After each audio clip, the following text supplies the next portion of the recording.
We are in the one of the indoor swimming pool at Emirat Hill.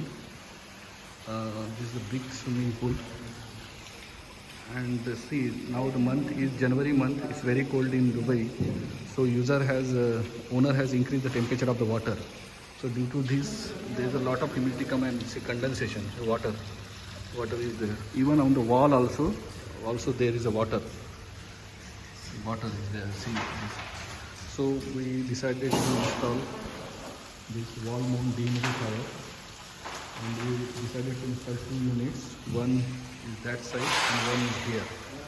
For the installation, unit comes with this stencil, so you have to put it on the wall and put the wall bracket here,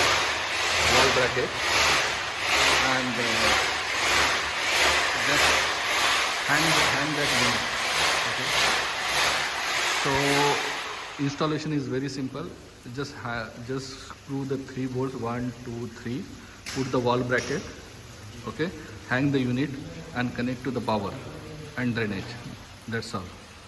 So this we are installing here. We made 3 holes. Video laga wall bracket.